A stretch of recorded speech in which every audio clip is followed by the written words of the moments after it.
Mesdames et messieurs, bonjour et bienvenue à ce nouveau numéro de votre émission, l'entretien du jour sur Sika Télévision. Aujourd'hui, une fois de plus, nous allons parler environnement, nous allons parler conservation de l'environnement et spécifiquement parler de la restauration en Afrique et plus spécifiquement au Sénégal. Ce sera avec notre invité, le colonel Babacar Salif Gueye. Il est point focal du programme AFR 100 au Sénégal. Il est aussi conseiller technique à la direction des eaux et forêts. Alors, colonel, bonjour. Bonjour, madame. C'est un plaisir de vous avoir sur Sika Télévision. Le plaisir est partagé. Alors justement, on aimerait que vous nous parliez de ce programme-là AFR 100 qui a été lancé il y a 3 ans maintenant. Parlez-nous-en, quelle en est l'effectivité au Sénégal? Au Sénégal, nous avons la Grande Muraille Verte, qui est vraiment l'exemple type de restauration et qui est au niveau non seulement lancé pour la première fois au Sénégal en Afrique, mais qui est devenu maintenant vraiment un modèle de restauration à travers tout le continent. Donc nous avons commencé la Grande Muraille vers les années 2009-2010. Nous devons travailler sur plus de 500 km au Sénégal. Nous en sommes actuellement à un taux d'exécution de 30% à peu près, et qui est devenu vraiment maintenant un engouement extraordinaire au niveau des collectivités, au niveau des populations à la base. Parce que, comme vous le savez certainement, la restauration en elle-même ne produit pas de revenus pour les populations. Il faut des activités d'accompagnement si vous voulez la participation des populations. C'est cette idée-là, c'est cette approche-là que nous avons au Sénégal, de créer des revenus à travers la promotion d'un entrepreneuriat rural, axé basé sur la restauration, mais qui développe d'autres initiatives, d'autres productions associées. C'est ça. Et c'est quoi ces accompagnements-là par lesquels vous prenez? Par exemple, si vous prenez au niveau de la Grande Muraille Verte, en fait, dans le concept, les gens, quand ils entendent parler de Grande Muraille Verte, ils pensent que c'est une bande d'arbres là, tout fermé. Non, ce n'est pas ça. En fait, c'est une association de production, de systèmes de production, basé sur d'abord la protection, la mise en défense, ensuite maintenant le développement d'autres activités. Par exemple au Sénégal, il y a beaucoup de maraîchage que nous mettons en place, d'arboriculture. Vous entrez dans des villages, il y a des femmes qui n'ont jamais vu de plant de tomates par exemple, parce qu'ils sont en milieu pastoral, très rudimentaire, très dur, presque une pluviométrie inférieure à 500, qui tourne autour de 300, 200. Alors qui n'ont jamais vu de maraîchage, qui n'ont jamais vu d'arboriculture. Alors là, vous leur amenez ces productions-là, mais vous créez un engouement extraordinaire. Non seulement dans le cadre de l'amélioration de la santé, avec la mise en disposition de nouveaux aliments qui n'étaient pas là sur la table, mais également par la création de richesses, surtout pour les femmes. Parce que c'est des activités qui sont menées par les femmes. Et comme on dit, quand la femme gagne plus, c'est le ménage qui gagne plus, contrairement à l'homme.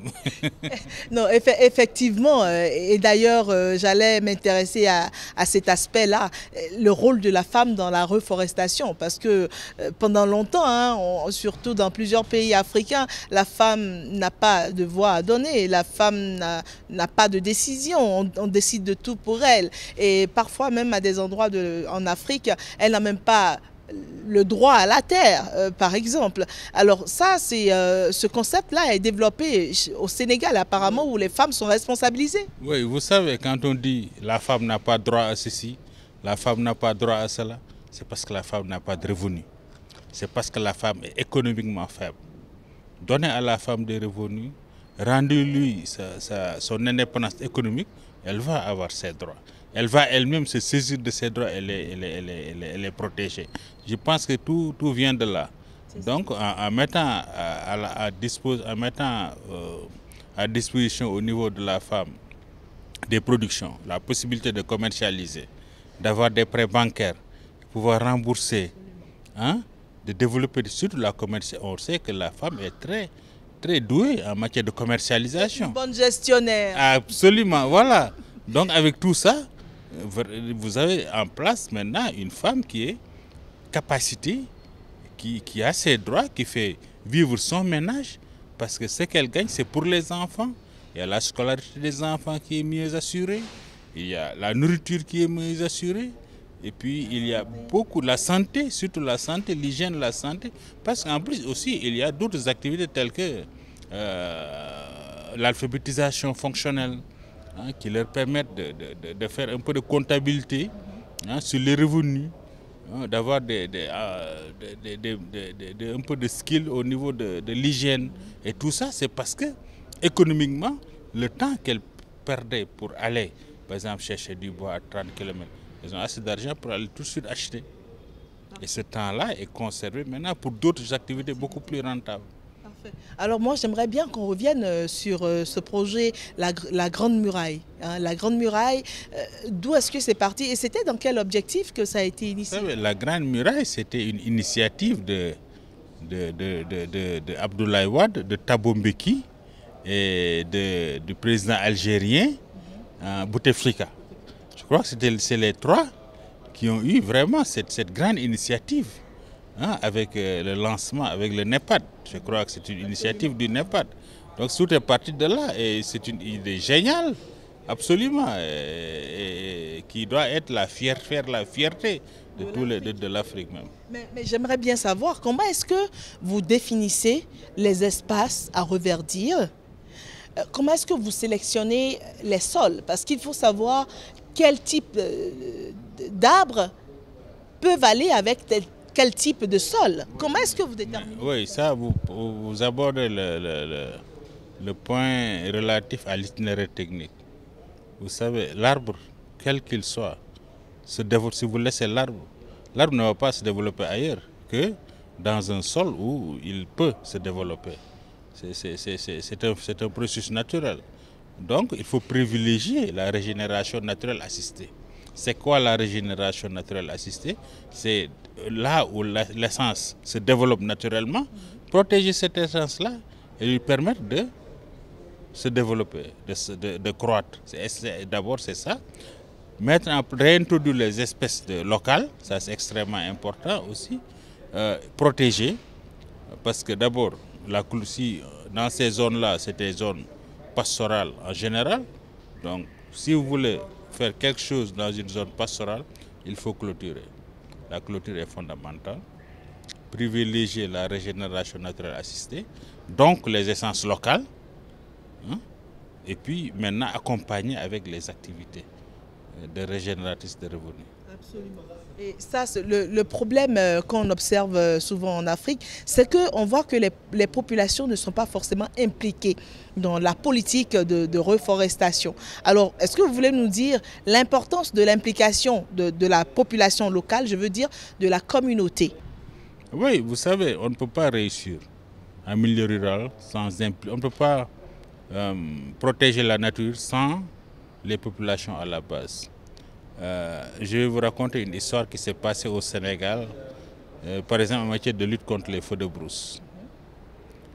Si les ressources naturelles à disposition au niveau du terroir villageois ne profitent pas aux villageois, si l'arsenal réglementaire ne permet pas aux villageois d'en profiter, si cet arsenal privilégie des personnes qui sont en dehors du terroir villageois, qui viennent tirer les profits et partir, le jour où le feu va brûler, qui sera là-bas en premier? C'est les villageois qui sont en premier. Donc il faut développer des mécanismes d'appropriation. C'est extrêmement important. C'est là d'où est partie toute cette initiative d'implication des populations. Au Sénégal, nous avons traversé plusieurs phases. La première phase, c'était dans les années 70. On pensait que c'est l'État qui devait tout faire. C'était la régie. Oui, c'est nous les eaux et forêts, c'est nous l'État, c'est nous qui devons produire des plants, c'est nous qui devons planter, c'est nous qui devons arroser. Que nous, vous, population, tenez-vous à l'écart, ne vous mêlez pas de ce qui ne vous regarde pas. Ensuite, on a vu que ça n'a pas marché. Et c'était l'approche participative. On a développé l'approche participative au niveau village, extrêmement important, au niveau maintenant de la communauté, parce qu'au Sénégal, on a la particularité, c'est la décentralisation. On a un niveau de décentralisation assez poussé.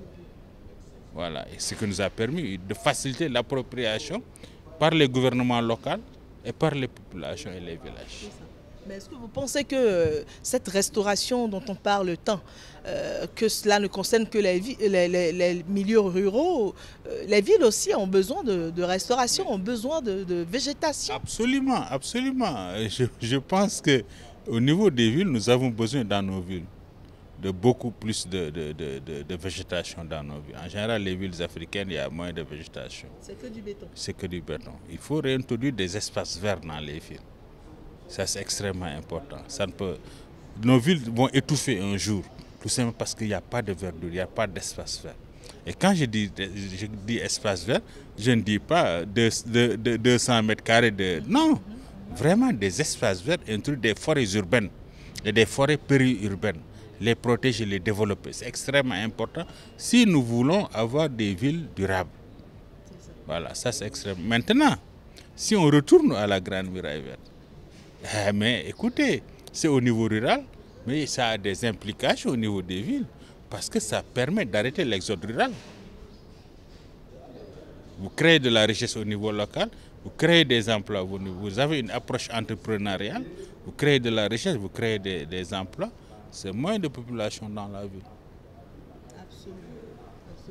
Et c'est quoi les grands défis que vous avez au Sénégal aujourd'hui, avec le temps, le parcours déjà effectué? Ah oui, le grand défi, et c'est toujours le grand défi, le plus grand défi, c'est les ressources financières.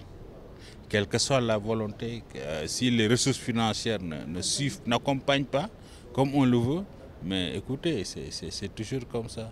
Et je me rappelle bien du président Wade qui disait, bon, tout ça là, il faut combien d'années pour faire la partie Sénégal? Les gens sont calculés, on dit, au rythme où nous allons, il faut presque 30 ans. Il dit, non, non, non, moi je suis trop pressé. Faites-moi un programme sur 5 ans. Voilà. Bon, lui, en tant qu'homme d'État, c'est ça qu'il voyait. Mais la réalité était tout autre. Mais lui, il donnait ce qu'il voulait avoir. Et maintenant, c'était aux techniciens de faire tout leur possible pour l'accompagner. C'est vrai qu'on ne pouvait pas faire ça en 5 ans. Mais au moins, ça nous donnait du courage. Ça a motivé, c'est ça. Alors justement, vous êtes point focal du programme AFR 100 au Sénégal. Vous êtes également conseiller technique à la direction des eaux et forêts du Sénégal. Ravi de vous avoir reçu. Merci beaucoup, madame. Tout le plaisir est pour moi.